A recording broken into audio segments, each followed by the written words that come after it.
प्रिय दोस्तों, भारतवर्ष में आप सभी का स्वागत है।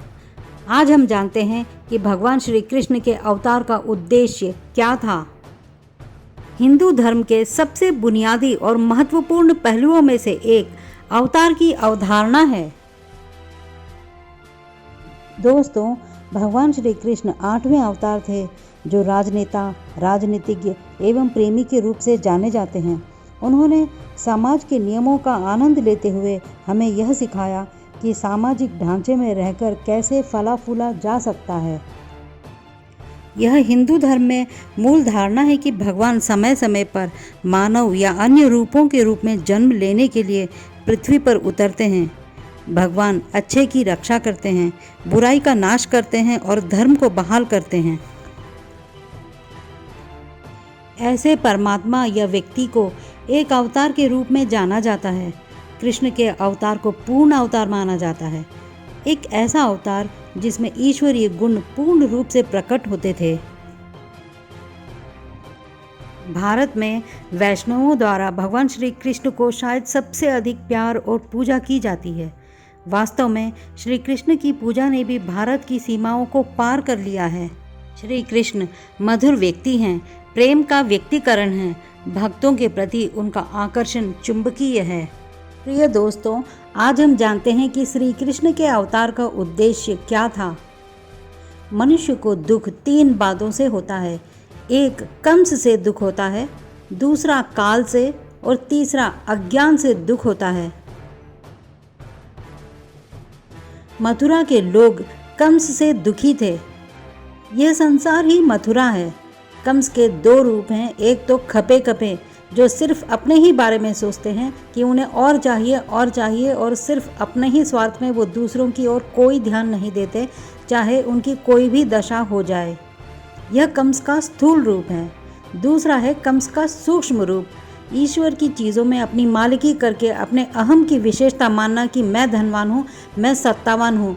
ये सब अंदर के भाव होते हैं। दूसरा है काल का दुख। यह कलयुग का काल है। इस काल में अमुक अमुक समय में अमुक अमुक वस्तु से अमुक अमुक स्थान में व्यक्ति दुख पाता है। दूषित काल है, प्रदोष काल है, तो उस काल में व्यक्ति पीड़ा पाता है, दुख पाता है। यह काल का दुख है कि अभी तो कर लिया, लेकिन समय पाकर दुख होगा। अभी तो निंदा कर ली, सुन ली, लेकिन समय पाकर अशांति होगी, दुख होगा, नरकों में पड़ेंगे, आपस में लड़ेंगे, उपद्रव होगा। तीसरा होता है अज्ञान जन्य दुख।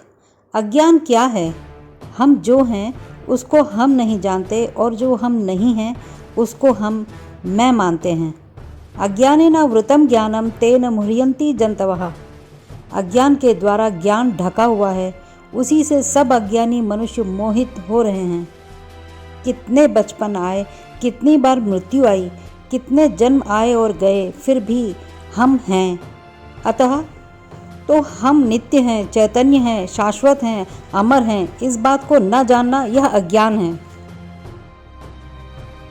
तो हमने जाना कि कंस से, काल से और अज्ञान से छुटकारा, यह है श्री कृष्ण अवतार का उद्देश्य। श्री कृष्ण कंस को तो मारते हैं, काल से अपने भक्तों की रक्षा करते हैं और ज्ञान से अज्ञान को हर के भक्तों को ब्रह्म ज्ञान देते हैं। यह श्री कृष्ण अवतार है। तो अब हमें क्या करना है? हमें अपना उद्देश्य बनाना है कि हमारे अंतःकरण में सदा श्री कृष्ण अवतार हो, भगवत ज्ञान का प्रकाश हो, भगवत सुख का प्रकाश हो, तो भगवदाकार वृत्ति पैदा होगी। जैसे घटाकार वृत्ति से घट दिखता है, ऐसी ही भगवदाकार वृत्ति बनेगी, ब्रह्माकार वृत्ति बनेगी तथा ब्रह्म परमात्मा का साक्षात्कार होगा। तो भगवत ज्ञान, भगवत प्रेम और भगवत विश्रांति सारे दुखों को सदा के लिए उखाड़ कर रख देगी।